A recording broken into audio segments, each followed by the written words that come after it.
Welcome to today's episode. We are going to be meeting with Latreash McCurdy, who is the owner of Latreash Designs. She is fantastic brand and website developer, one of my favorite people in the world. We're going to be talking about belonging and interracial relationships. You can find Latreash on Instagram at Latreash_designs. That's LATREASH_designs. And on Facebook at Latreash Designs. Let's get right into it.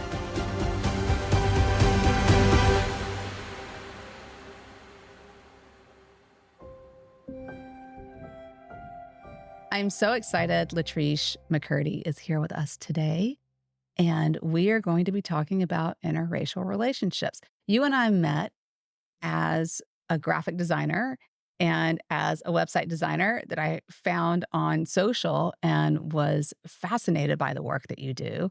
And the moment that we met, the first thing that we said to one another was, "Oh, we look like we could be sisters." And there was just this instant connection that we had, and quickly came to find out that we have similar experiences, although different identities, but our experiences were rooted in our identities. And so I'm bicultural, so I come from a recent immigrant background.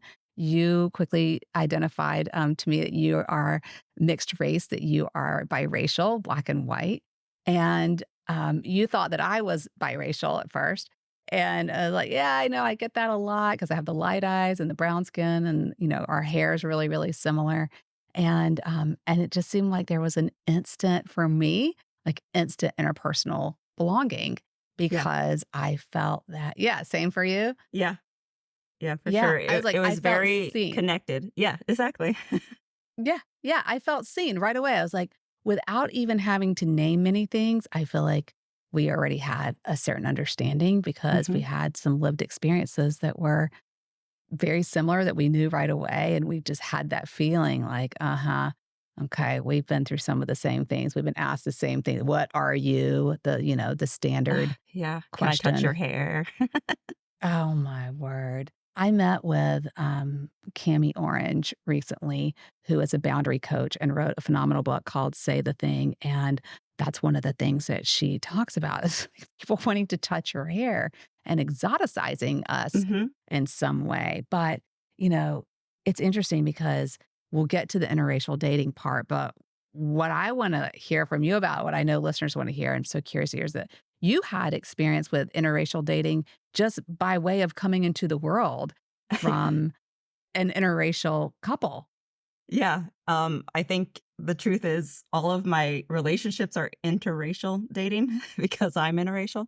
So Yeah. yeah, my biological father is black, my mother is white, but then I was also raised by my white uncle, who's my mother's brother, in a more culturally white atmosphere. So this all also took place in the 80s and 90s, which, there was a lot of transition in culture back then. And being mixed race just was kind of hidden in the cracks. You didn't really see a lot of it, you know, anywhere, represented. So for me, it was a little tough growing up. I do have three sisters who are also all biracial, and we had each other. But outside of that, we didn't see a lot of representation for, mixed race people. And even through today, through all the pressure of pick a side and all of that, I still will always identify as mixed race, black and white equally. Hmm. It's interesting because I hear people say, I'm half this and I'm half that. I'm like, I love to give people agency. I don't want to take anyone's agency away over how they identify. My children are mixed race. I really encourage them to consider that they are a whole person, however way they want to identify, but like half this, half that, it kind of fragments a person oftentimes. And I also recognize that it might be a way that someone honors their various identities. Mhm. And so that was one of the ways I think that we connected right away too, is that we tend to use similar language, but also honor that people are Yeah. going to identify in the ways that resonate most deeply with them. Yeah, it's interesting growing up being biracial and not knowing a lot of other biracial people. So it's hard to explain to other people what you're going through when you feel like you don't actually belong with one set of race or the other because you are half and half or a third of Mhm. everything or whatever it may be. Um, so you don't fully fit in with each race, even though you may look the part of some. You said that anytime you're dating, it's gonna be interracial dating. Yeah. So, how does that look for you? So interracial dating in general, what I mean is because I'm interracial, there unless I meet someone who's my exact makeup, it's Mhm, gonna be an interracial dating for me. It's interesting, it's difficult, it's fun, and sometimes it's actually really uncomfortable. We think about how interracial dating's been represented in the things we're used to seeing, like TV. Back in the 80s and 90s, there just wasn't a lot of that. And even just, Cheerios had made a commercial. They had an interracial mother and father and a mixed child. That was only about 10 years ago that was produced and got so much hate. And here I am, I'm in my, late 30s thinking, are we still not there yet? Do we still not have a place for biracial people to feel like they belong and are represented? so you're seeing yourself on TV and you're also hearing the outrage. I Yeah. mean, here you are finally represented kind of in a universal context, right? And then feeling like, "Oh, I can't even be represented on TV. Like, my people don't even belong in a commercial Yep. for cereal." Yeah, and, to stay on that TV side, growing up in the 80s and 90s, I wasn't represented, my sisters weren't represented, all mixed people were not.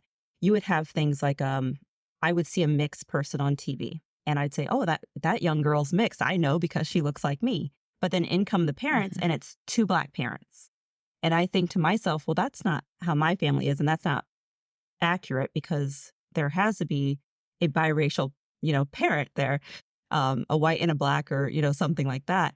And it wasn't mhm, represented that way. Any mixed child was represented with 2 Black parents from what I saw on TV.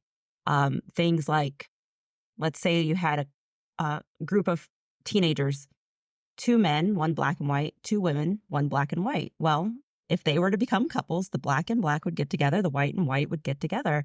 You never saw the black guy and the white girl together then, on any of those teen drama shows or anything like that. So interracial dating mhm. just was not it was just not put out there for you to see because it was taboo, I guess you could say.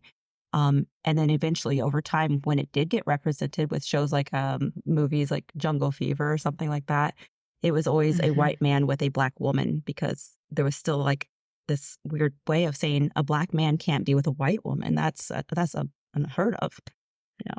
Oh, yeah, you're right, and the same with the Jeffersons too. Yeah, exactly. Yeah. And so it took a long time for that. And recently, not recently, I guess it's been quite a few years, but The Handmaid's Tale, that's a white woman with a black husband. And it's one of the few times I see that. I see it when it happens. And I think, okay, there we go. Mhm. There's a white woman with a black man. That's my family. That's my parents. And that's Mhm, representation for and me. Bridgerton. Yeah, and Oh, Bridgerton, Bridgerton. and there was a show back in the '90s, Candyman, it was a scary movie, but, the guy Yeah. was black and the woman was white who was the love interest, but I remember those because they meant so much to me being represented and having what my family makeup looked like be represented. Yeah, because the messaging there is that a white man can do what he wants, but you're not going to taint a white woman Exactly, and or take you're one of ours. yeah, or have the powerful black man with a white woman, it's just it was unheard of, and I'm glad to see now that it's less and less, you see it more often, but yeah, it was one of those things where I noticed because it was me. It was me not being represented, me not feeling like I belonged, but like you said, even with the commercial, like, here I am being represented, but everybody hates that, and so then it makes you question, like, do those people feel that way about me too? And Yeah. separating that feeling. Um, Well, and, I'm thinking about, when you're first saying that dating can create, it can be fun, it can be challenging, it can be a wide array of experiences, yeah, just like it is yeah, in general for people. But there's that extra layer of of fun and that extra layer of challenge when you're in mixed race relationships. And when you're talking about not seeing yourself on TV, and also not seeing interracial couples on TV, I also think, being in an interracial relationship myself, we didn't have a guide really outside of maybe very personal, friendships that we might have for you, for your parents, but you were raised by your uncle in a different, in a different environment, um, that also didn't reflect your multiple identities. And when we don't have that, then we're not really given the kind of, tools to or the expectations of what this is actually going to look like. What are the things that we're going to be facing as a Mhm. couple? There might be some assumptions, but in terms of the nuanced things within the relationship, not really told those things. And I think for me, your eyes get big as I'm Yeah. saying it. For me, I think that was the biggest, like, twist, right? It was like the biggest plot twist. It was like, okay, I made the assumption that my parents might have a problem with this. I made the assumption that maybe his parents might have a problem with this, but I never made the assumption that maybe I'm going to have problems with some things that come up sometimes in the relationship. Yeah, it's exactly my life.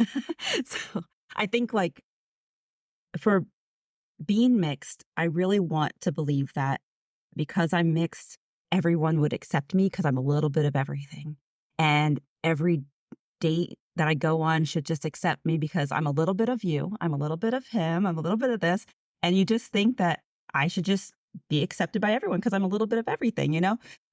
But that's not really the case. So, So, um, what are some of the challenges that you see then? What are some of the challenges that you face? I think one of the bigger challenges is other people's perception of what I should be doing. Um, I go Mm, back to one of my first memories of liking a boy. I went to mostly white school, and I had a crush on this boy. I was probably 5th grade, and that's when you start liking boys, and I just remember saying something to my classmate, and she says, "Well, you can't like him, he's white." And I thought, "Oh, I didn't know that." And here she is white, she's coming from 2 white parents, so I think in her mind, white people need to be with white people, and I think that was a lot of things that yeah. didn't get talked about when you are coming of age to date, that you can date any race, any color, any gender. It was not talked about then. It was do as you see, basically. Um, then I fast forward to when I actually started dating in the 90s. 90s was a big cultural move for hip hop and um, Yep. that type of genre, and diversity was more present. And I ended up going to a more diverse school. I had more Black friends. I really started to explore that Black half of myself, I guess you could say, which Mhm. I didn't have a connection to before as much as I did once diversity started happening for me in my life. Um, and then I went through this time where, I had 2 older sisters who only dated Black men, and then I only dated Black men. It was the idea that, well, you're brown, you should be with people who are brown. And while I thought, hey, this white male or this Asian male is very attractive and we have a lot in common, there was this almost like stigma of, well, I can't date that person because either maybe I was afraid of conflict or I was following what was represented or I was trying to belong somewhere and trying to find that space. And because I was Mhm. brown, I thought I needed to date brown. Um, through that period of time. Yeah, and trying to figure out, where will I feel embraced? Yeah, Where am I going to feel seen and safe too yep. is the other part in terms of, I know this is what I've faced is, are they gonna accept me? Are they gonna have a problem with how I look? So, was that ever an issue for you when you dated people who were brown? My son's father is Black, and we were in a really good relationship. His family was fun, he was fun, we got along great, but I remember not having a problem with him specifically, um, more of family, and it was like his grandmother calling me the white girl. "The white girl is here," and that type of stuff, and that made me feel insecure. That made me question if everybody felt that way about me, but then I thought, "Well, why does it matter if I'm the white girl?" It hurt, but then it was also confusing, and I was 17, so it's hard to process all of that, especially when we didn't have as much knowledge as we have today about it. But it did make Yeah. me feel like, do I belong in a Black family? Because one person didn't see me as belonging by identifying me that way. Um, Mhm. I think being in a relationship with Black men when I started out dating, I stuck with that because there was a comfortability in other people's opinions, other people's judgment, and telling me what I should or shouldn't do. You get less stares when you date someone who's the same shade of color of you are. Um, so you don't have to face a lot of those challenges externally, but internally you do because I like to say it's not about it's not about the relationship itself. Usually the relationship itself is something pretty good or you wouldn't stay with that person. It's the things you overhear. It's the stuff from the other room that, the partner's parents are whispering about, or looks from strangers, or cousins and sisters and relatives making comments about it. And that's what makes you more uncomfortable than your partner themselves, from my experience. It's the noise, Yeah. all the outside noise. And I wonder too, Latrice, if that depends on the race of the person that you're dating. Because I know with dating white men, there are things within the relationship that come up, Yes. um, in terms of just the recognition that I have gone through experience where I've been dismissed, where maybe I just came back from the grocery store and I just got stared at, or maybe somebody just asked me to touch my hair, or maybe all three of those things just happened in the last hour.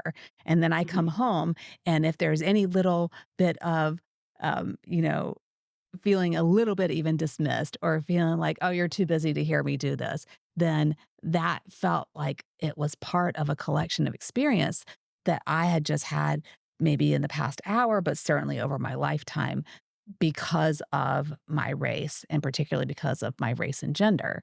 Mhm. And also adding the layer of where I grew up and having a partner that didn't grow up in this area. And so that's always an interesting thing too, is all the nuanced parts of it. Mhm. And I've noticed, particularly being with uh, straight cis white men, that there is oftentimes the lack of awareness, and so there's no acknowledgement. And so then they don't realize how they're perpetuating some of the pain that I already have experienced in my life, or even, like I said, that day. And so that's the part that for me, I wasn't quite ready for. I don't think I was prepared for that part, you know? Yeah, I do remember when I dated my first white guy, a family friend, like my mother's best friend, who we called Aunt, she says, "Well, be careful because he is white and you are Black." And I said, "Well, I'm mixed." And she's like, "You are white and he is white and you are Black." And like she reiterated basically, like, you have to be aware. And that made me cautious and alert, but it didn't stop me from dating the white guy. There were differences. There is. I've dated Black, Latino, Asian, Southeast Asian, Pakistani, non-Americans, and there is a difference in how you're treated by different races. Um, I do find that with white males, you get a little bit more, um, misunderstanding on what you're going through racially. If you Mhm. have any kind of racial conflict, they can't comprehend it, where a Black male or even an Asian male can understand that kind of discrimination that you've gone through. Mhm. Some people are like, "Oh, just brush it off." And others are, "Well, how can I support you?"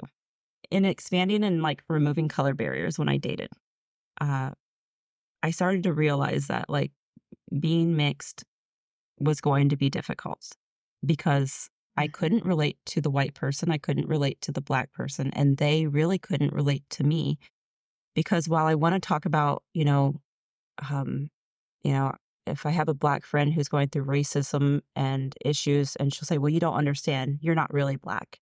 And I'm thinking, "Well, you also don't Mhm. understand because I'm getting racism from all sides. I'm getting racism from Black people, I'm getting it from white people, and that sense of not belonging. And so at least you have a place where you feel you can belong."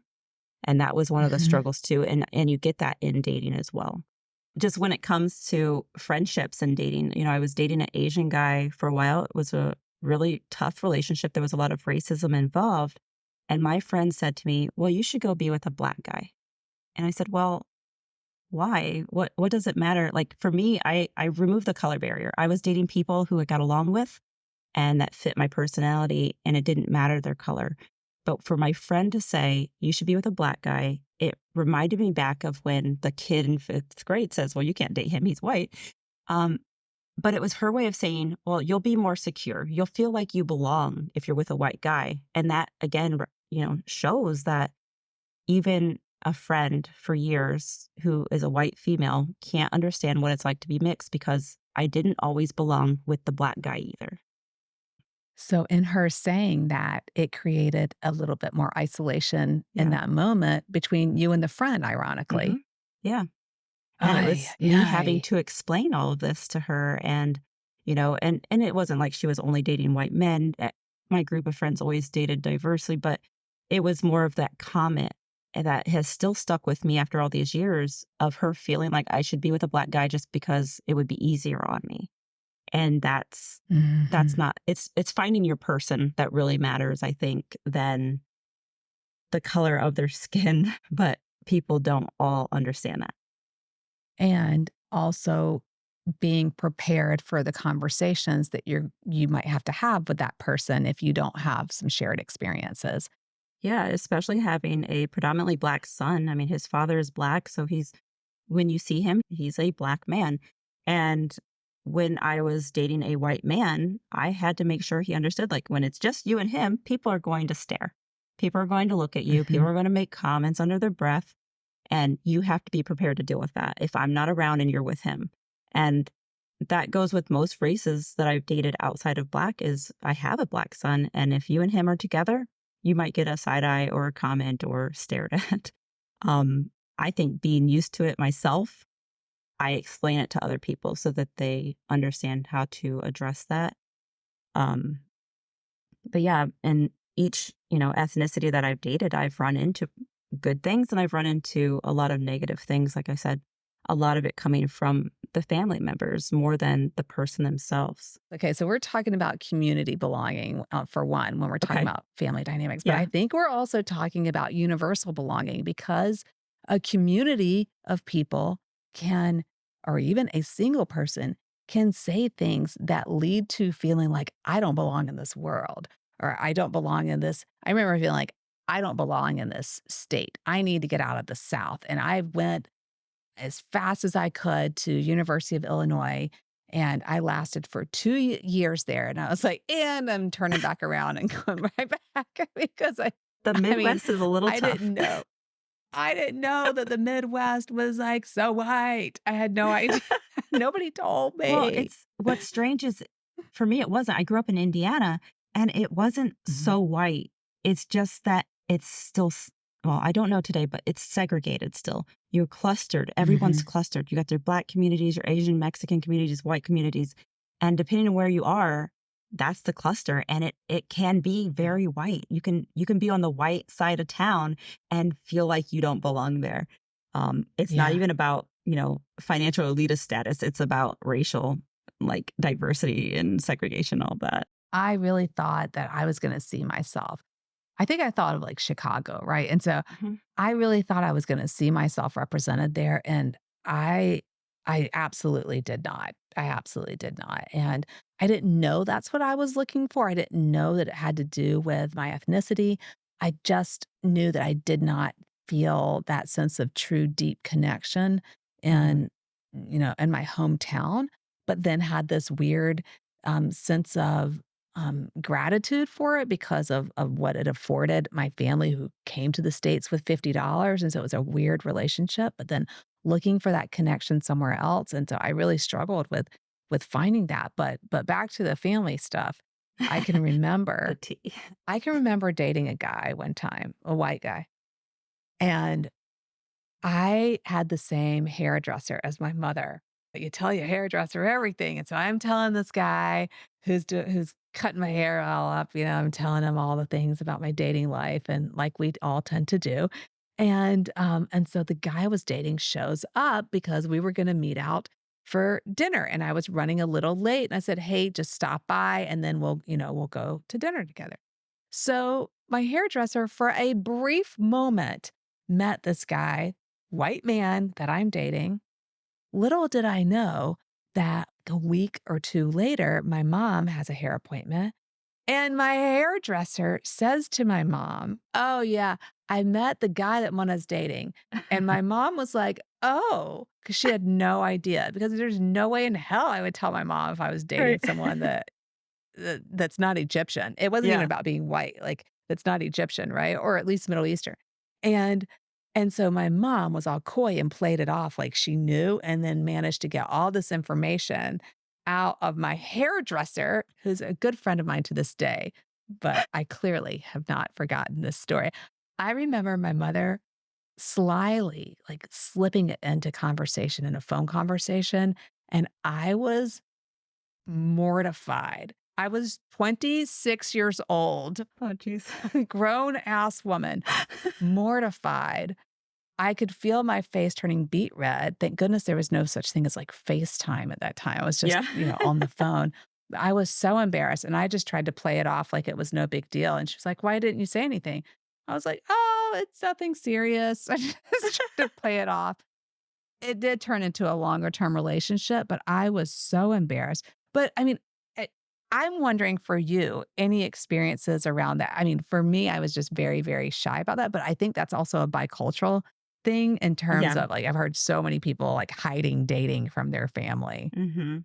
And I think, like, with my dating experience, I do have this sense of being able to separate what's slightly right, like slightly racist, just racial, like, ignorance, you can say, versus cultural belonging type stuff, and, where that line is.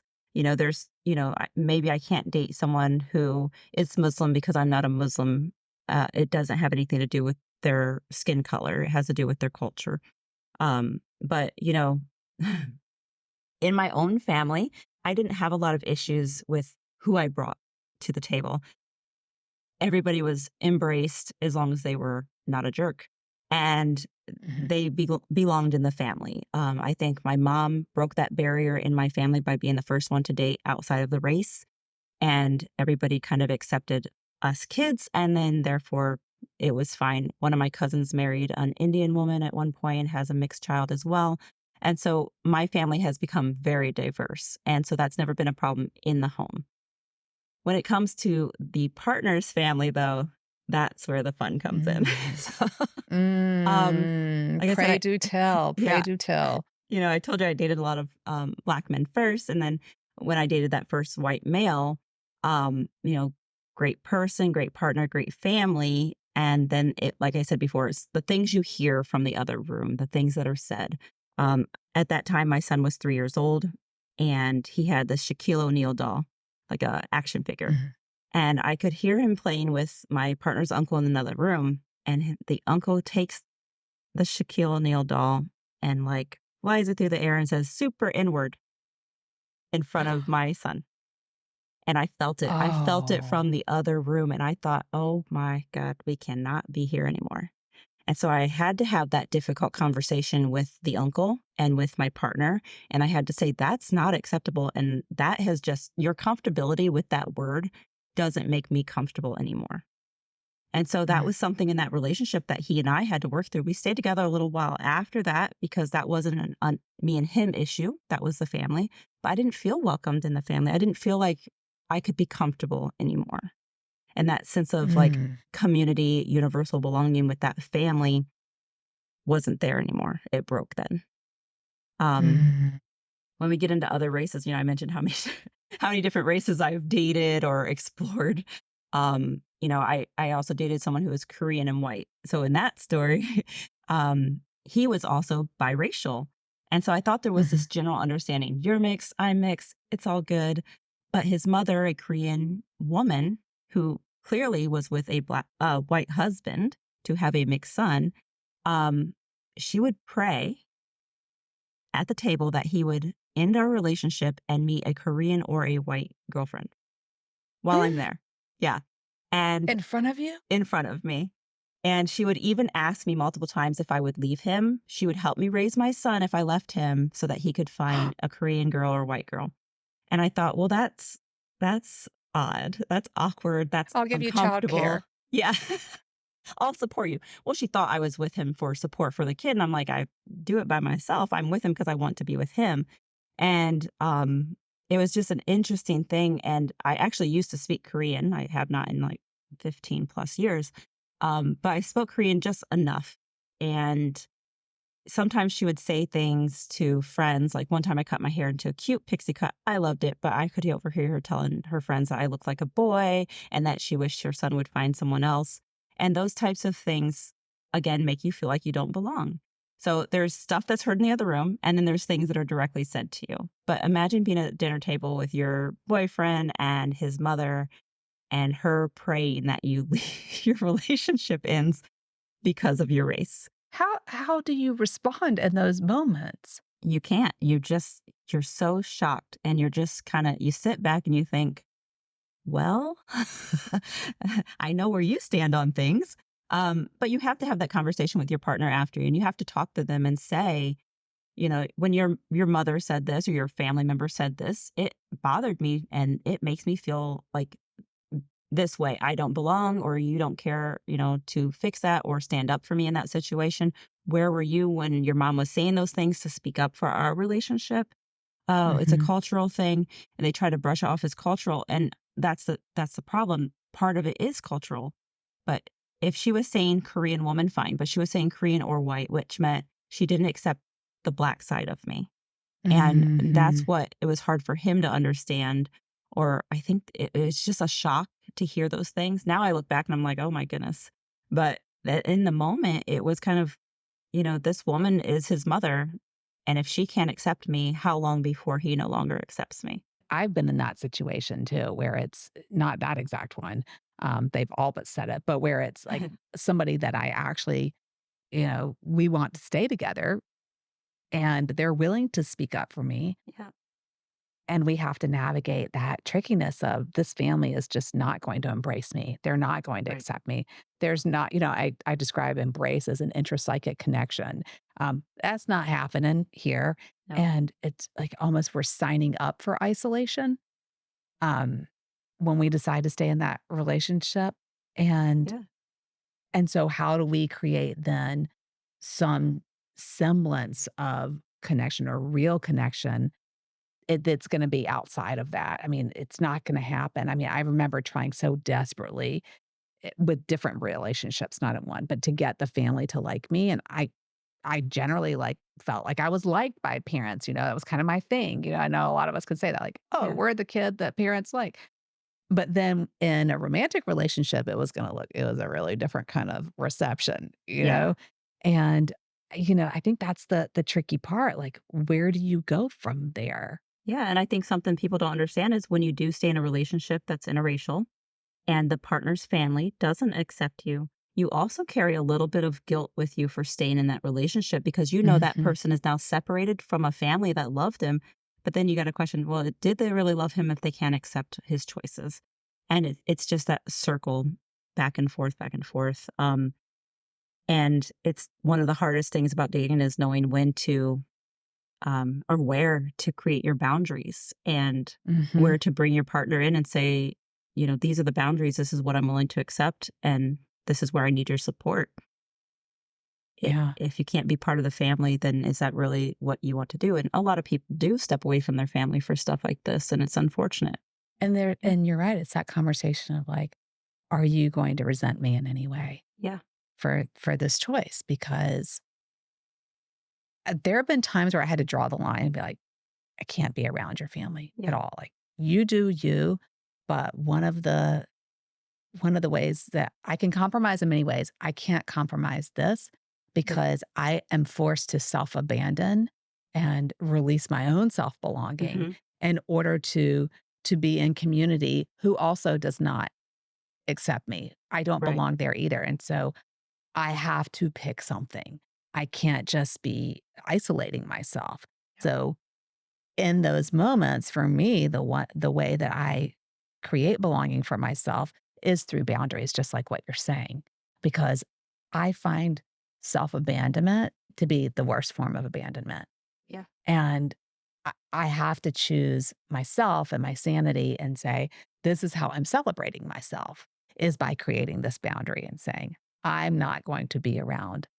I'm not going to subjugate myself to this group of people or subject myself to this group of people. It's um, it's signing up basically to feel inferior in some way Yeah. and having no one to blame but myself, you know? So one of the things that I've noticed is, one of the experiences I've had is having a partner who part of the family accepted me and our relationship, and the other part did not, but they won't necessarily name it as having a problem with the race. I don't know if this has happened with you before. What they do is just characterize me in a way that is like, they love to go for she's manipulative and she's controlling, which is code word for she uses her voice and is intelligent. Yeah. Yeah. Oh gosh, yeah. But there's a lot of areas where they say, we don't think she's the right fit for you. Or, you know, one of my worst dating experiences was with a Chinese man. There was a lot of racism and discomfort in that Mm, one. It was not a very long relationship, maybe a year or so, but they would tell him, be with an Asian person, be with an Asian girl because you have very nice skin. And I'm thinking, oh, I have nice skin. Um, or yeah, you do. you're really smart. You need to be with an Asian girl or a white girl because you're very smart. And I'm thinking, I have multiple degrees magna cum laude and I'm way smarter than that guy. But it started Wow. It's like pitting me against internalized him. racism. Yes. And it started pitting me against him a little bit of like, your family thinks you're up here and I'm down here. And there was a lot of little things like that. Family dinners, he would invite me out to a restaurant to go meet the family, but he wouldn't tell his family I was coming, so that was very awkward. I thought I was invited, and then, like, his father would never shake my hand. I remember one time we went to where his father was working to drop something off, and my son was with me. He was a teenager at this point. He went to introduce himself, and the father shut the door on us, and that to me is blatant racism. Our breaking well, one of our breaking points was that, his cousin was getting married, she's Chinese, to a white man, and they told him if he brought me to the wedding, he could not sit with the family. And so in that, he did not bring me, and that caused our relationship to have even more problems. It I started seeing, like, what was a pink flag turn into a red flag, and I Mm, started saying, "Okay, I need to step away because now it's not just his family. Now he's putting me in a situation where I don't belong with him." And it was mhm, silly little comments that you don't think are anything until somebody else compounds them, like the family of, "Oh, you've been in the sun a lot, your skin's getting really dark." And I'm thinking, I love this color." And mhm, then you start questioning, "Do I love this color?" And then you start realizing that person is not the person you need to be with because while you wanna separate the family from the partner, sometimes you can't. Sometimes that is ingrained in the partner, and the partner just it hasn't come to the forefront for them yet because they haven't had to experience it yet. And that's mhm, really unfortunate when it happens during a relationship with someone that you care for, but unfortunately, you collide because of something like race or skin color. Um, mm. and then there's the lighthearted ones where it's not really racist or anything like that, but it is a sense of not belonging, like, dating Latino families. Um Dating a Mexican guy, I would always feel like a novelty when I date a Latino and I don't know if it was based on race or just based on not being Latino or Latina. And it was, "Oh, let's teach her how to dance. Oh, do you know this food? Oh, this food's too spicy for you." And it was almost like I'm cultured enough to understand all these things, but I always felt like a novelty, like a prize that came and they got to show me all their things. And so it was hard to identify as that. I felt like I belonged because they embraced me, but then I also felt like this little bit of a wall because it was a novelty. It felt like I was a novelty to that of just, oh, you can't handle spicy stuff or you don't have that Latin flavor and all these little things. And that's like another side of it where it's kind of funny, but then it's kind of like, is it, that kind of thing. Yeah, it's So, like, so many "Ha different, ha, wait, was yeah, that funny?" yeah. Yeah. Wait, are you making fun of me? Right. I'm not sure where this is going because you're being so I nice. I just explained quite a few different types of dating, different cultures, and Yeah. some can be very extreme and hard and uncomfortable. Some can be kind of funny, but also uncomfortable. And some are Yeah. just, again, it's about knowing your boundaries, knowing, being able to set those boundaries. I think anyone who goes into an interracial relationship, whether they're interracial or not, they need to know what to expect, but they also have to set their boundaries ahead of time. Because if you try setting your Mhm. boundaries inside the relationship, you're going to push them and you're going to push them more and you're going to push them more. And then you're going to start accepting and then you're going to start regretting. Oh, Mhm. why did I Mhm. push my boundaries so far? And now I don't feel like I belong here and that type of thing. Mhm. So, Yeah, because I mean, that's really in any relationship, setting those expectations up front is important. And then in interracial relationships, making sure that those things make the list as well, as far as how are we going to navigate the differences in our racial identities mhm. with in across these different spaces within ourselves whenever there's like a misunderstanding or something we might not recognize in one another. What is that going to look like? What is it going to look like with our families? How do you think your family would receive this? Have you had conversations with your family before about dating someone outside of your race? What do they say about that? What do you believe them if they said that they don't have a problem with Yeah. that? Is there a history? Have you dated someone in the past? I think really exploring that, and to me, that is similar with different context as talking with someone up front about how they handle conflict, which Yeah. is something we generally don't do in relationships, but could be so useful if we just knew that and could explore that together Yep. up front. Yeah, you wait for it to happen. You wait for the incident to happen before you address it, and then you don't know how to handle it because you've never had to before. Um, Mhm. the family dynamic is hard when there's family involved, but the things that are one-on-one between you and your partner, um, you know, you have to address when you're being stared at. I'm currently dating a white man, and we were in Florida last year, and we went to a restaurant that felt a little bit not appropriate for Black people to go to, and I felt uncomfortable there, um, and he felt comfortable, and I had to explain to him my discomfort just a little bit, and I said, "People are looking at us," and he makes a comment, "Well, that's because 'cause you're so beautiful," and I'm thinking, "Well, that's not really true." I mean, that is true, but it's not true of why they're staring to me, and so Right. it's one of those things where I had to explain to him, like, I felt a little uncomfortable here because of these things and because of what society has done over the last few years to make me uncomfortable in that environment. And being with you also made me a little uncomfortable. Mhm. Not with you in general, but being with a white male in that white environment made me uncomfortable where we were. Um, Mhm. and I think, if I explored that more with him, we probably would have handled it differently. But in the moment, it was Mhm. hard, it was awkward to guide him to understand what I was going through as a white man in a place with all Yeah. white males and understanding that discomfort that I was feeling. Particularly being a woman on top of Mhm. being a brown woman. Yeah. And that's one of the things that, as we're going through the getting to know each other kind of stage in dating, that is one of the pieces that has to come forth in terms of what your lived experiences are Mhm. that are rooted in your racial identity and particularly the intersection of your identities, being a mixed race woman. And that's one of the things that I think for me didn't come up in the beginning. It was almost like I was trying to hide the fact when I was younger that we are not from the same ethnic background or the same racial background.